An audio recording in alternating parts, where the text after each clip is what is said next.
আসসালামু আলাইকুম সবাইকে, কেমন আছেন? আজকে আমরা চলে এসেছি ঢাকা খিলগাঁওয়ের কেএফসির একটা ব্রাঞ্চে। অনেকদিন ধরে ভাবছিলাম কেএফসির জনপ্রিয় মেল ফর মিনি কম্বোটা ট্রাই করব। তাই আজকে বন্ধুদের নিয়ে চলে এলাম, দেখি আসলে এই কম্বোটা টাকার তুলনায় কতটা ভ্যালু দেয়। অর্ডার করার পর খাবারগুলো টেবিলে আসতেই দেখতে দারুণ লাগছিল। একসাথে এতগুলো fried chicken, hot wings, chicken strips, popcorn chicken, french fry আর সঙ্গে হচ্ছে কোল্ড ড্রিঙ্কস। দেখতে খেতে ইচ্ছে করছিল। এখন শুরু হচ্ছে আসল টেস্ট। প্রথমে চিকেন দিয়ে শুরু করি। বাহিরে একদম ক্রিসপি আর ভেতরে বেশ জুসি। হট উইংস হালকা জাল আর চিকেন স্ট্রিপস বেশ ভালো লেগেছে।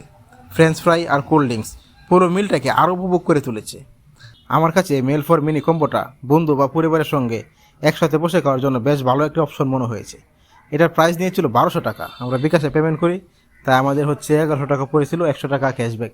আপনারা ইচ্ছা করলে ট্রাই করতে পারেন।